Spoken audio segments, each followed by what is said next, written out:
It is Friday Fishes, and you better not be watching this video. You better be out on that water catching some fish, because today is a gorgeous day, especially if you're not chasing any walleyes. About a month ago, I put up a silly little video, a reel there, showing my Garmin Livescope and how I had set it up on my Terrova. Little did I know that I was going to get thousands of views and hundreds, literally hundreds of questions. So I thought it would be appropriate to actually show it a little bit more in detail and get some of those questions answered for those who were messaging me. Now, first I want to say I have nothing to do with Garmin, and I'm going to show you the brackets that I've used, which I purchased through cornfieldfishinggear.com. I have nothing to do with them as well. As a matter of fact, I'm still running Ray Marine right through my boat. Like I said in that video previously, when my buddy Nick Obermonk from Pond Predators introduced me to Livescope, I couldn't get online quick enough, and that's no joke. I could not get one ordered fast enough. And when I did, I was fortunate enough to find both pieces. Now, I chose the Echomap UHD95. It's a 9-inch. I would have rather have gone with something bigger, but it wasn't available. But you know what? The 9-inch is going to do. Okay, so let's actually take a look at what I've got here. As you can see, I've got the black box mounted here. I've got it strapped down and fastened down with some screws. Because the black box itself uses a lot of juice, I've gone ahead and I've installed an on and off rocker switch right here. And furthermore, I've gone ahead and given the entire unit its own 12-volt lithium source. And obviously this is where I mounted my sonar unit. I actually went with the Ramball C size at first, but I found that to be inadequate, so I returned that and I got the D. You know, one thing I like about these Garmin units is this. That is a bonus feature, big time. And now this is where it all comes together. You're going to get 2 brackets from Cornfield and this protective coiled sleeve for your transducer cord. Here I've got the Echomap transducer traditionally mounted to the barrel of my trolling motor.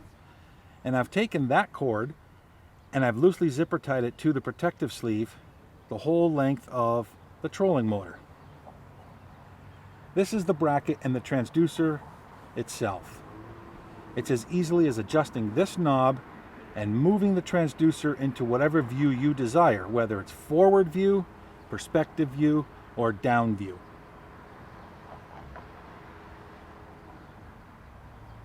Now, this protective coil has a split from one end to the other, and that's just so that you can get the 34 cable in there easily. That all runs together up to the top bracket.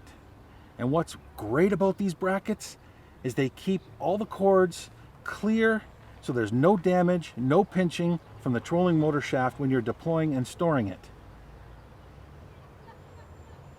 It's a system that works very well. Oftentimes I get asked if it's heavy. It's heavy duty, but it's made out of aluminum. It's very lightweight. It doesn't really add much extra weight, if any at all, to the shaft of the motor. Does it have drag? Yes, you betcha it's got drag. Take a look at that thing. But does it interfere with anything? Any significant difference in the trolling motor and performance?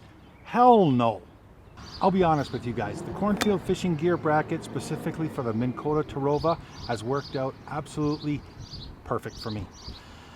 It's easy as deploying and stowing your trolling motor. I don't have to worry about the bracket, don't have to worry about the transducer, don't have to worry about the cords, none of that stuff. And I didn't want to get into having an extra pole to deal with on my boat, how I was going to clamp it off the side of the gunnel or the stern, and more importantly, keeping that transducer safe and secure. I didn't want to have to deal with all that stuff. This system works out great. I put it in forward view when I'm trolling for walleyes, no problems. I put it in down view when I'm jigging the Detroit River for walleyes. I could see my jig up at the bow. I could see Linda's jig out at the stern, no problem. I put it in perspective view when I'm looking for bluegills and crappies out on the open Lake St. Clair. It works great. And all you have to do is when it's in the stow position, you just come down here and you turn this knob and you adjust your transducer to whatever perspective that you want. It works out great. The Cornfield fishing gear brackets, specifically for the Minn Kota Terrova. I haven't found a better one.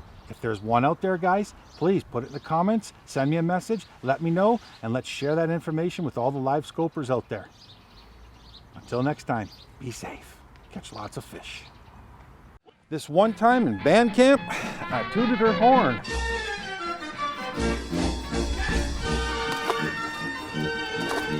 Come on! Bye!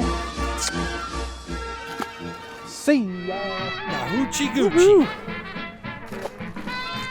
That's what we come here for. Don't! What in the tarnations is that? It's a nice walleye.